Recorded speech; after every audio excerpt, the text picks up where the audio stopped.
Great Gun here with the Arcade Archives, and I just have a few things to say about the post that you're reading right now. A bit of sad news this week. We found out that finally, yes indeed, DisneyQuest will be closing sometime, we figure summer of 2016, so basically a year from now, unless plans change, and plans usually do. So we're not sure exactly, other than the date that they've officially given us. How do I feel about this? Well, let's go back a little bit. Actually, I was working for Disney at the time that DisneyQuest was built and opened. I was over at Journey to Imagination, and so this will make the third attraction I've seen close that I've worked at directly. In fact, at that particular time, we were under talks, meaning they were putting us up in groups and they were talking to us about what they planned on doing with the building. And of course, my opinion back then, which I agree with now, was leave it alone. It's the one children's place you've got, and you're going to mess it up. And ta-da, they messed it up. Long story short, I was kind of upset about it and decided it was time for a change. So I went to what we would now consider deployment, I guess, or the hub, as we call it, which was just a database of jobs. And I went on and saw what was available at the time, and there were two things available. Now, this was mid-97, somewhere around there. And two jobs posted that day. One was a job at Magic Kingdom Skyway. The other one was for a little place that no one really knew anything about other than the name, scheduled to open in 1998, called DisneyQuest. We weren't sure if it was merchandise or anything. So, dopey me decided to pick Magic Kingdom Skyway. Yuck. Just all I'm going to say about it. That was the second place I saw close. It makes me sad because at that pivotal moment in history, I could have been a part of the opening crew. Of course, I was a part of the cast preview, went over. I fell in love with the place the moment I saw it. I'll be completely honest. The attractions were good. I liked quite a few of them. Some of them were meh.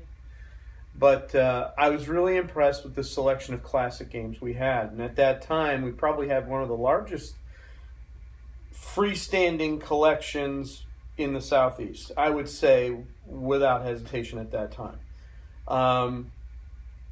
Of course, when Chicago closed, we got all their games as well, so we got some doubles of a few of them.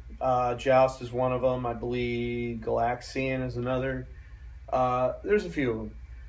But, you know, we rolled ahead, and the thing is, Disney learned from the vital mistake of using tickets, charging admission, using a ticket system or a point system, I should say, to allow guests to come in and play and ride everything in the building. It didn't work.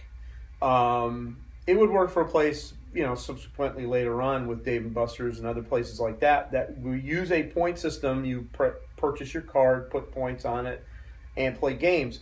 What didn't work was the fact that they were doing it for attractions as well. That was the problem.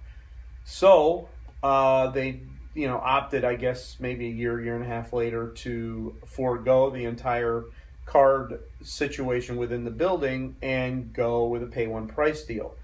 Our prices are cheaper than, you know, going to a park, and that's why it was such a great option for guests. Most of our guests that came in would be their last day on property. Usually they would go around downtown Disney, pick up all their little knickknacks they wanted to take home, and then they would spend the rest of the day at DisneyQuest. It was a great option for them for several reasons. One, having at that time 8 attractions with the lines averaging no more than maybe 40 minutes average on a busy day. If it wasn't a busy day, it was a few minutes. You could get through the building in a couple hours as far as the attractions, but then you had the classic games, and most people came in for that. So they would come in, they'd find their favorite area, and they would set up shop for the day and just play all day long. And it still happens today. It's pretty cool. Another thing is, of course, climate. We don't have to worry about the weather at all. In fact, the only thing we worry about, and it's happened more recently because of the building being a little older, would be power outages, brownouts, things like that. It's happened in the last few years a little more frequently.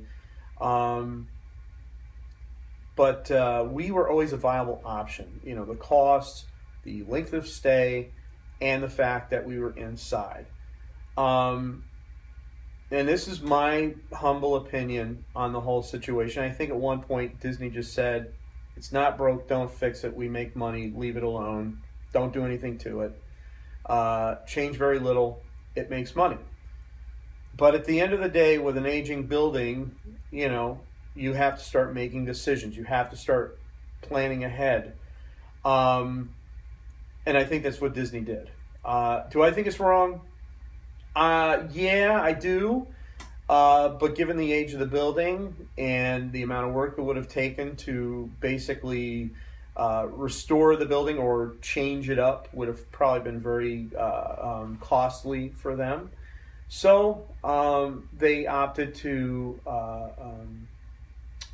either sell, lease, whatever they're doing with the NBA experience. A lot of people are now outraged about it because really, and I agree with them here, it's cutting your demographic down to almost nil. You're going to get the sports enthusiasts, and that's it. If your family's not into sports, guess what? You're not going. Unless they have a plan up their sleeve to continue using the games, the classic games, and otherwise, then you may have something. Will it be Disney? No. And I stated in the post you're reading above my head, the deal's done, folks. This is not going to be something that we can change their mind. Again, I've been with the company on and off for 20 years. I've watched some very pivotal moments, one of which, the big one, was Mr. Toad's Wild Ride. And I don't know if anybody remembers that, but there was a big campaign at that time, a petition, to prevent them from destroying this classic ride that, Walt had a hand in. And they went as far as to rent a plane that would fly over the Magic Kingdom saying, don't tear down Mr. Toad, or, save Mr. Toad's Wild Ride. I remember that one vividly. And this is back in the day. They used to have a guy, he would fly around Orlando with these banners on the back of his airplane. And he was leased out by this person who I do not know. All I know is that it was the beginning of the internet as we know it today. So it was like the late 90s, and people were just starting to get their computers. I think it was online. And they did gangbusters as far as getting the numbers. The problem is, when the deal's done, the deal's done. They spent gobs of money beforehand getting everything ready to do what they had to do to this building. They're not stopping. They're a company, folks. I mean, I love Disney. I've loved Disney since I was a kid. But they are a business. They are here to make money. And if they feel that they could make more money with NBA as opposed to an aging building, they're going to go with it. Does it make it wrong? Of course it does. I have been beside myself all week.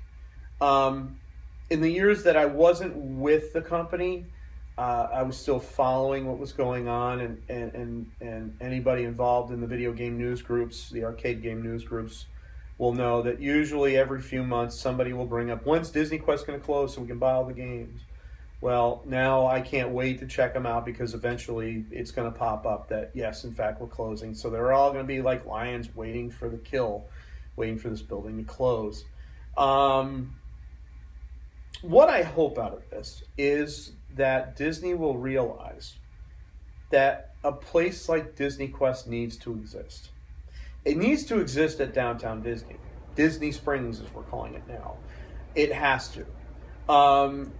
a lot of people are already concerned about Disney Springs being more high end than even before, which again is going to segregate certain groups that will feel, I don't have enough money for this. I just paid, $10,000 between my family of four getting in the parks, a hotel stay, this, that, and the other thing. And they're not going to be willing to spend money on razors that they could buy at home and other things. Yeah, it's really cool and kitschy and all that. I get it. But so that's where my thought process is on it, is that the DisneyQuest we've grown to know and love, and has folks been in serious need of repair for many years. Unfortunately, it's where it is right now. I hate saying it, but I do two roles in the building. I'm a cast member. I work the attractions. I also am the game tech. I fix every game in the building with a group of talented people who work with me. And it's very sad to see the building start to slowly fall apart. And it breaks my heart every day. This breaks my heart a lot, because we were really, really, really hoping, and anybody that listened to the last Electric Circus knows that we were talking about the Universal Nintendo deal going on right now, and that we were really hoping that they would have gotten Marvel back and turned that into a Marvel-based attraction, and it just didn't happen. I don't think the timing was there. I think this NBA experience idea has been floating around for a while, and here we are. We're at the very beginning of the end, and I suggest that you scroll down just below me and you click on it and you sign the petition. But think of it as letting Disney know that you're not happy, and that they need to seriously think about doing a new DisneyQuest. Maybe not as grand and as big and as convoluted as the original, because there was, to me, DisneyQuest at one point, it's like it's way too much. People would get lost. There's no cohesion, and especially when they lost Genie, it really kind of like, it just separated. And a lot of people will say, why not Tron? Or why not even Wreck-It Ralph? Why not do something like that? Disney, get on it. You guys own the properties. Make it happen. But we see what's happened in the past. You had Flynn's Arcade out in California, and that was gone after the movie was done. It's very sad that we keep focusing on products that only have princesses in it and happy endings involving princesses, instead of saying, hey, we've got this dynamite title called Wreck-It Ralph, and that character is amazing. It shows kids that they can stand up for themselves and believe in what they want to believe in, that they're not just cut to do one specific thing, that they could be the hero if they wanted to be. And they don't have to be the princess, they can be the president. That's what Penelope taught us. And I wish that Disney would see that and say, you know what, you're right. Maybe we need to do this. Maybe we need to have a place where, the bad guy who wants to be the good guy rules. And, his friend who could have been princess is just the president. But they have the most amazing group of friends ever. And I mean that for everybody I work with at DisneyQuest. My life was kind of in a spiral for a long, long time.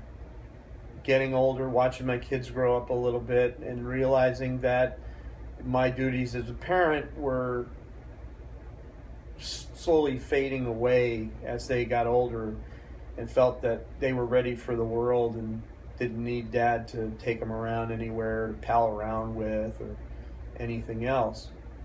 And so I went back to Disney to find my magic, which I had lost for a long, long time. And I love Magic Kingdom. Didn't find the magic there. It just wasn't me. I went to DisneyQuest and I met the most amazing group of people that I'd ever met in my life. My partner in crime, Uber Nerd, he was my first friend there. We talked right at the gate. We were our town. I was there. He was the facilitator, and we became friends right away. Sir Luna, everybody, Catherine, Shelby, the list of people that I have met that I can say are my friend is incredibly long. And it's all because of one place that brought all of us together, that without it, we would have never found each other as friends and a place where we feel we belong. And that's really the big problem. The big problem is all of us, the ones that, we probably fit in, but we really fit in at DisneyQuest. That was our place. And I say was, it's still open, but anyway, I want to thank each and every one of you for giving me the opportunity to come in and, first off, being my friend, which is freaking awesome. Secondly, inspiring me. When I started at DisneyQuest, the archives was relatively small. I would post little things that meant something to me. And now we have probably a dozen people that work on the site, all of which, for the most part, either worked or work for DisneyQuest. We all had that same passion. We all had the same eye and the same heart. And that's what makes it so special. So, in essence, DisneyQuest will always live on here at the archives. Always. All three networks. All three sites.